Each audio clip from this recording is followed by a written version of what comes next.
Tatlong miyembro umano ng salisigang ang nambiktima ng isang mamahaling sasakyan. Arestado ang babaeng miyembro ng grupo habang nakatakas naman ang dalawa niyang kasamahan. May news to go si Emil Sumangil, exclusive.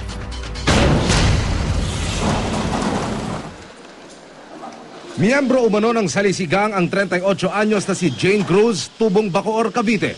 Pero hindi sa loob ng establishmento tumitira ang grupo ni Jane ayon sa Pasig Police, kundi sa mga motoristang magaganda ang dalang sasakyan sa kalsada.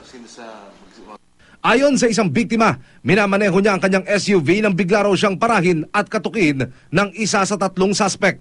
Sinabi raw ng suspect na mayroong susi na naiwang nakapasok sa susian ng pintuan sa likuran ng kanyang sasakyan. Bumaba ang biktima para tignan ang likuran ng SUV, pero pagbaba pa lamang daw ng biktima, lumapit na sa passenger seat ang suspect na si Jane.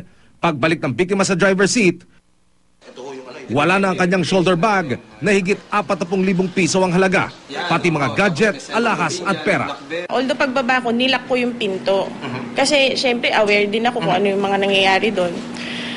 Sabay niya yung, pagbaba ko, sinabay niya yung pag-angat ng kotse, yung lock.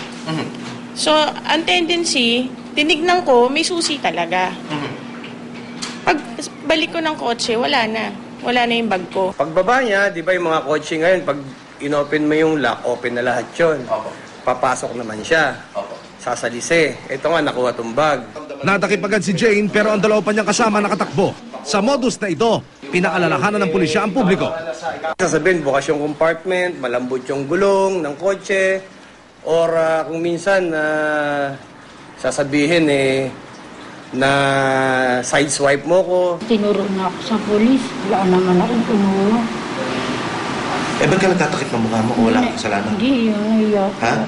Nahiya lang po ako. Emil Sumangil, GMA News.